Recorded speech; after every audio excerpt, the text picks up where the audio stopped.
그러면 이 4장의 내용 개요를 말씀드렸으니 이제 우리는 이 문제들을 단계적으로 훑어 나가야 하겠습니다. 바로 사도 바울 자신이 그렇게 하고 있습니다. 우리는 그의 논증 방식을 따라 그의 위대한 논증을 구체적으로 풀어 나가야 합니다.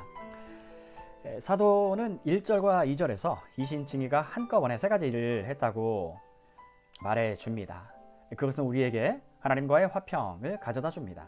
즉 그것은 우리를 모든 축복의 자리에 옮겨 놓았습니다. 다시 말해서 이신칭의는 우리로 하여금 장래의 소망 가운데서 받을 궁극적인 영광을 기뻐하고 자랑할 수 있게 한다는 것입니다. 바로 이 점이 그 다음에 서술에 나가는 위대한 진술입니다. 어떻게 바울이 이와 같은 말을 할 수 있습니까?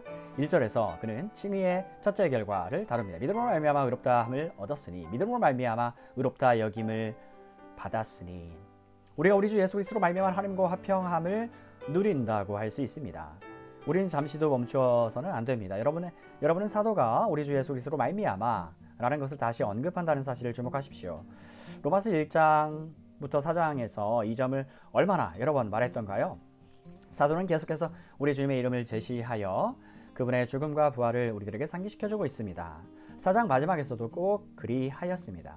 그래서 그렇게까지 할 필요가 있는가 의심이 들 정도로 말입니다. 하지만 그는 그것을 또다시 언급합니다. 그러므로 우리가 믿음으로 의롭다 하심을 얻었은지 우리 주 예수 그리스도로 말미암아 하나님으로 더불어 화평을 누리자. 우리는 그만하면 됐다고 생각할 법합니다. 하지만 사도는 그렇지 않습니다. 우리 주 예수 그리스도로 말미암아 바울은 이것이 너무 자주 언급된다고 말할 수가 절대로 없다고 느낀 겁니다. 즉 복되신 이름을 자주 언급했다 해서 뭐가 잘못된 것이 있느냐는 것입니다. 바울이 얼마나 지혜로운 교사입니까? 바울은 우리가 얼마나 잊어버리기를 잘하는 존재인가를 익히 압니다. 그래서 이 점을 잊어버리지 말게 해야겠다고 마음 먹은 것입니다. 이 영광스러운 축복을 언급할 때마다 이것들이 우리 주 예수 그리스도로 말미암아 얻은 것이다. 그를 떠나서는 이건 없는 것이다. 우리 주 예수 그리스도로 말미암아서 또 우리 주 예수 그리스도 안에서라는 것을 빼놓고 하나님을 안다거나 하나님의 축복을 받겠다고 생각하는 사람이 있다면 그는 자신을 기만하고 바보로 만들고 있는 것입니다. 주 예수 그리스도 외에는 다른 길이 전혀 없습니다. 만일 우리가 그것을 사도가 그대로 안다면 우리는 역시 바울이 우리 주 예수 그리스도의 이름을 말함으로 얻는 그 기쁨을 똑같이 누리게 될 것입니다. 우리는 지나가면서 이것만은 기억해 둡시다. 즉 사도는 사실상 우리가 그것을 잊어버리도록 내버려두지 않을 것이라는 점 말입니다. 그러니 우리도 어리석게 사도가 행하는 바를 놓치거나 빠뜨리고 지나치는 일이 없도록 합시다. 이것을 마음속에 새기면서 경이로움을 가지고 살펴보기로 합시다. 그리고 우리 자신에게 사도 바울이 좋아했던 것처럼 우리도 그의 이름을 좋아하는지 바울처럼 예수 그리스도의 이름을 반복하여 부르고 싶은지 어떤지 자문해 보기로 합시다. 그리고 바울이 그저 예수라 하지 않고 반드시 우리 주 예수 그리스도라고 한 것에 유의하기 바랍니다. 여러분 우리 주 예수 그리스도의 이름을 반복하길 좋아합니까? 이것이야말로 우리들이 그리스도인들로서 어떤 입장을 취하고 있는가 시험하는 가장 훌륭한 시금석 중 하나입니다. 그분 없이는 아무것도 없는 겁니다. 그분 안에 모든 것이 있습니다. 알파와 오메가 되시며 처음과 나중 되시고 모든 것 안에 모든 것 되시는 분이십니다. 우리는 그분 우리 주 예수 그리스도에게 영광을 드리십시다. 우리가 그로 말미암아 얻은 것이 무엇입니까? 첫째로 하나님과의 평화입니다. 그러므로 우리가 믿음으로 말미암아 의롭다 여김을 받았으니 우리 주 예수 그리스도로 말미암아 하나님과 더불어 화평을 누리자. 바로 이 점이 바울이 첫째로 지적한 겁니다. 그는 우리 주 예수 그리스도로 말미암아 하나님에게서 얻은 여러 축복들을 계속해서 말해줍니다. 하지만 바울은 다른 여러 축복들은 하나님과의 화평 다음 문제로 미루어 놓았습니다. 첫째는 하나님과의 화평, 하나님과의 평화, 하나님과의 화목입니다. 왜 제가 이 점을 강조하고 있는지 아십니까? 오늘날 많은 사람들이 하나님과 화평을 이루는 축복 외에 다른 여러 축복들을 처음 자리에 놓고는 이런저런 축복을 받으러 예수께 오라 하고 초청하고 있기 때문입니다. 그들은 하나님과의 평화에 대해서는 한마디도 하지 않습니다. 그들은 지금 회개에 대해 고민하지 마십시오. 그것은 다음 문제입니다. 하고 말합니다. 당신은 친구를 원하십니까? 도움이 필요하십니까? 위로가 필요합니까? 당신 행복과 평안과 기쁨을 원하지요? 이 모든 것들이 그들이 맨 먼저 내세우고 강조하는 것들입니다. 그래서 기독교가 이단처럼 보이게 되고 이단들과 무슨 경합이라도 벌이고 있는 듯한 인상을 받습니다. 그들은 사람으로부터 출발해서 사람들의 여러 필요, 고민, 문제, 욕구를 먼저 말하고는 그러한 욕구를 만족시킬 수 있는 오직 한 분인 예수께 나오라고 말합니다. 그들은 주장키를 이단들도 그와 같은 일을 많이 말하지만 한 가지 차이 나는 것은 그들의 교훈은 정욕적인 결과를 산출한다는 것입니다. 기독교 메시지의 유일성을 보여주는 것이 우리들이 바라는 목적 중 하나입니다. 기독교 메시지의 유일성 보여주는 것. 그러므로 우리가 최초로 강조해야 할 것은 하나님과의 평화입니다. Peace with God. 왜 그런가 하면 맨 먼저 하나님의 존전에 나아가 그와 화해하기 전에는 하나님께로부터 어떤 축복도 소유할 수 없다는 단순한 이유 때문입니다. 우리 모습 그대로는 하나님께 기도할 수 없습니다. 하나님의 축복을 원할 때 맨 먼저 부딪히는 문제는 어떻게 내가 하나님께 들어가 그의 존전에 이를 수 있는가? 어떻게 내가 하나님과 대면할 수 있는가? 문제입니다.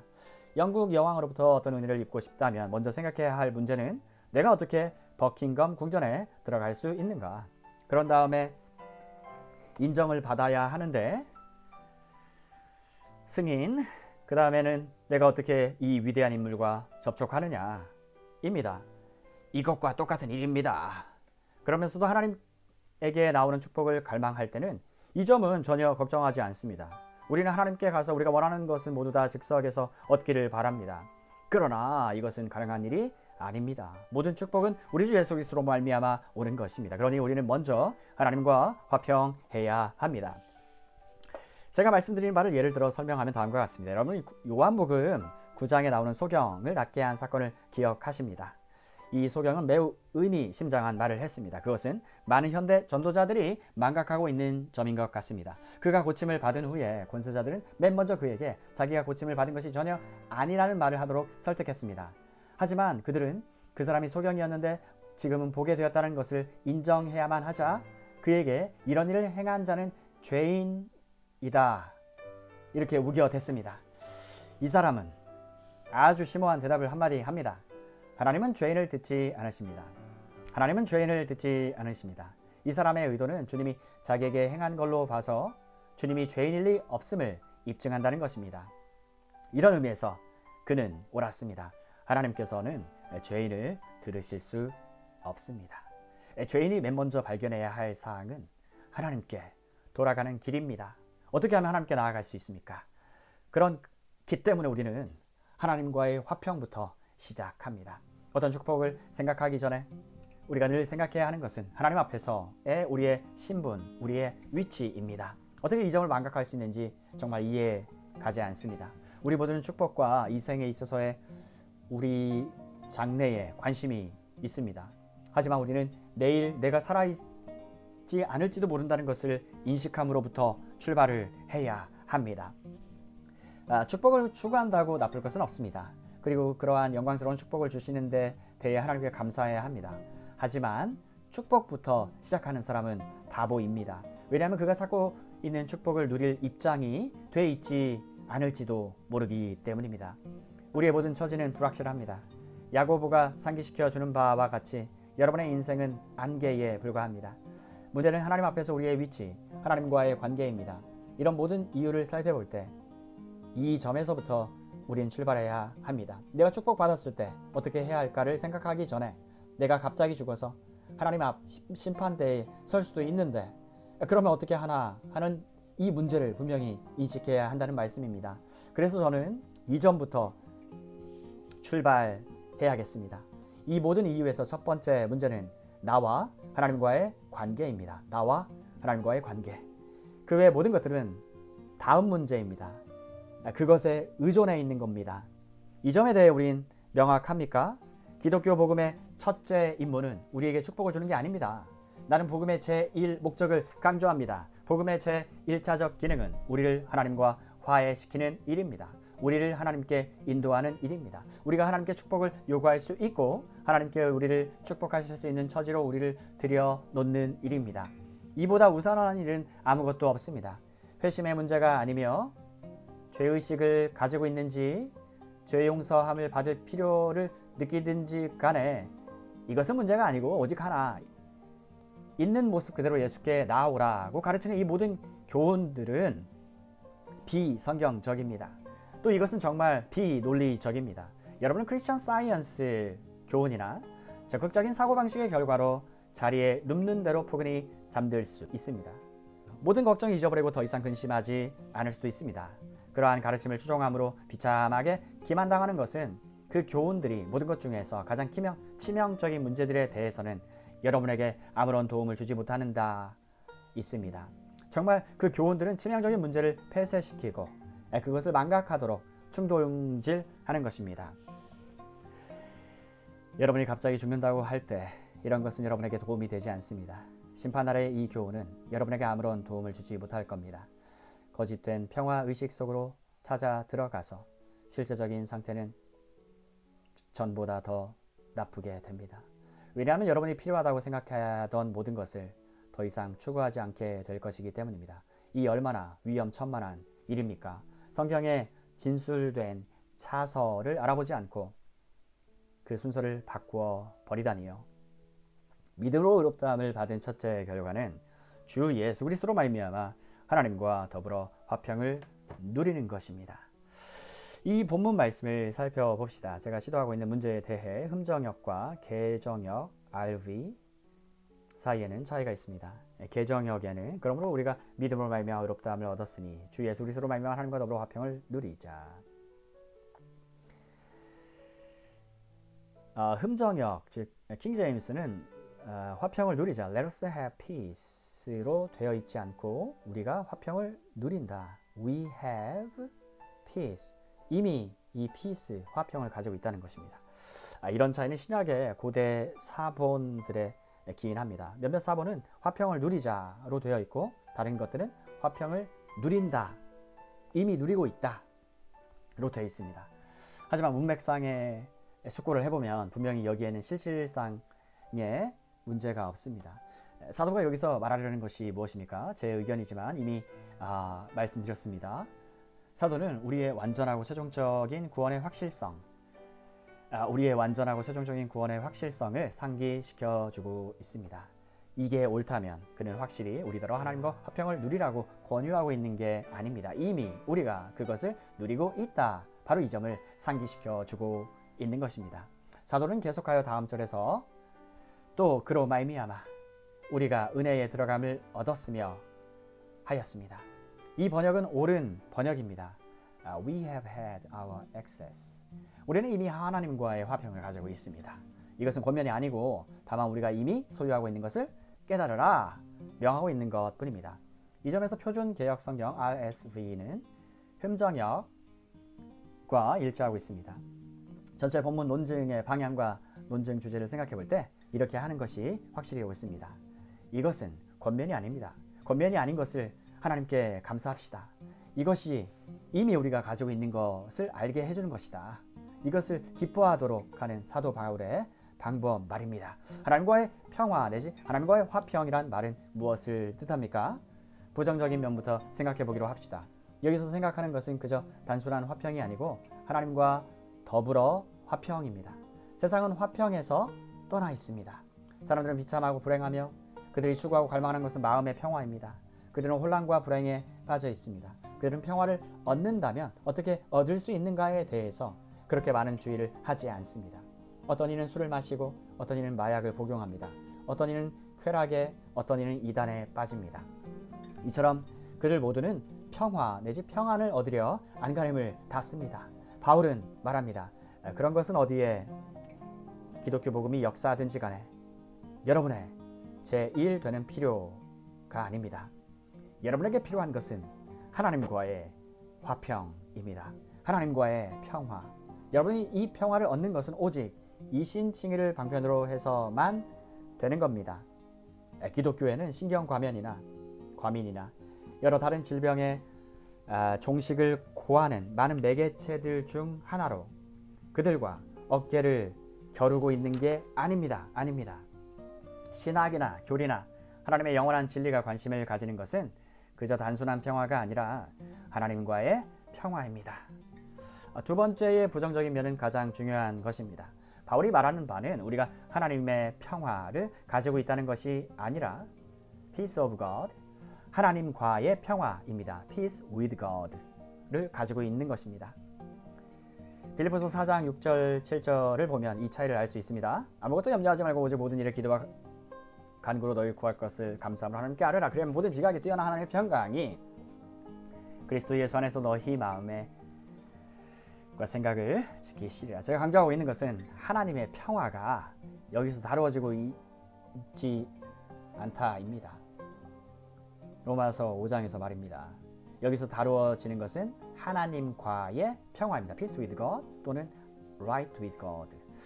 제가 이렇게 힘을 들여서 이 점을 강조하는 것은 찰스 하치나 로버트 헐데인이 쓴 가장 위대한 두 편의 로마서 주석이 이 말에 혼란을 겪고 있는 것 같습니다. 그들은 여기서 하나님의 평화를 생각하고 있습니다. 이 의미는 이 주석들이 여기서 근본적으로 틀렸다고 하는 것이 아니라 여기서는 하나님의 평화라는 표현을 끌어들이지 않았어야 했다는 겁니다. 모든 지각이 뛰어난 하나님의 평화는 사도가 여기서 다루고 있는 것과는 전혀 다른 상황에 속한 것입니다. 이해되시죠? 모든 지각이 튀어나신 하나님의 평화는 사람이 문제들과 고통과 시련으로 애워싸임을 당했을 때 필요한 것입니다. 그 사람은 근심과 걱정에 굴복할 수 있는 아주 중대한 위험에 처해 있습니다. 우리들 모두는 흔히 그런 식으로 시험을 당합니다. 이때 바울 사도는 그런 생활에 뿌리 박은 사람들을 다루고 있는 것입니다. 하지만 여기서는 그것과 전혀 다른 것을 숙고해 보고 있습니다. 우리에게 난제들이나 고통, 시련, 환란이 닥쳤을 때 우리가 그런 상황에서 어떻게 버티고 서 있을 것인가를 생각하는 게 아닙니다. 어떻게 죄인인 우리가 하나님 앞에 설 수 있는가? 바로 이 문제를 숙고하고 있습니다. 이 시점에서 우리가 필요로 하는 것은 하나님의 평화가 아니고 하나님과의 평화입니다. 우리가 먼저 하나님과의 평화를 가지기 전에는 하나님의 평화를 알지 못합니다. 여기서 다루는 주제가 생활의 시련에 어떻게 견디어내고 있느냐가 아니고 하나님의 율법과 심판과 하나님의 의에 대해 어떻게 서려느냐, 바로 이 점을 이해하는 게 가장 중요한 일입니다. 사실 찰스 하치 자신이 이 말씀의 번역이 그러므로 우리가 믿음으로 의롭다 함을 얻었으니 하나님에 대해서 화평을 누린다. We have peace in regard to God 라고 하는 것이 더 좋다고 아주 바르게 지적을 하였습니다. 시련, 환란, 난경에서의 고통 등에 대한 화평이 아니라 하나님에 대한 화평, peace with God. 하나님과의 평화는 주로 하나님과 우리의 관계, 하나님과 함께 서 있는 것에 대한 객관적 문제입니다. 여기서 주제로 다루어지는 것은 근본적으로 신학적 문제입니다. 빌립보서 4장에 있는 하나님의 평화는 근본적으로 실제적이고 목양적 문제입니다. 사도 바울은 우리들에게 우리 주 예수 그리스도를 통한 이신칭의를 방편으로 해서 우리가 하나님에 대해 화평을 누린다는 점을 상기시키고 있습니다. 그가 뜻하는 바는 이신칭의에 의해서 하나님과 죄인 사이에 존재하는 장애물이 제거되고 더 이상 존재하지 않아 하나님과 사람 사이에 완전히 새로운 관계가 수립된다는 것입니다. 전에는 장벽이 존재하며 증오와 전쟁과 적대 관계에 있었지만 이제는 믿음으로 말미암아 의롭다함을 받았으니 그 모든 것은 사라져 버렸습니다. 평화 상태가 하나님과 사람, 즉 우리의 범죄함을 위해 내어주신 바 되고 우리를 의롭다 하시기 위해 다시 살아나신 예수를 하나님이 죽은 자 가운데서 살리심을 믿는 사람 사이에서 수립되었다는 것입니다. 하나님과 신자 사이에 말입니다. 우리는 이 화평의 문제를 하나님 편과 사람 편에서 살펴나갈 것입니다. 이제 우리는 여기서 5장, 6장, 7장, 8장까지 계속되는 이 커다란 대목의 출발점에 서 있습니다. 그 주제는 우리 구원과 영화의 절대적 확실성입니다. 우리 구원과 영화의 절대적 확실성. 나에게 이 확실성을 알 수 있게 하는 첫 번째 것으로 우리가 하나님에 대한 화평을 가졌다는 것입니다. 우리가 하나님과 화목되었다 이것입니다. 하나님과 나 사이의 평화, 나와 하나님 사이의 평화가 존재합니다. 사랑하는 여러분, 이것이 우리 주 예수 그리스도로 말미암아 오는 것입니다.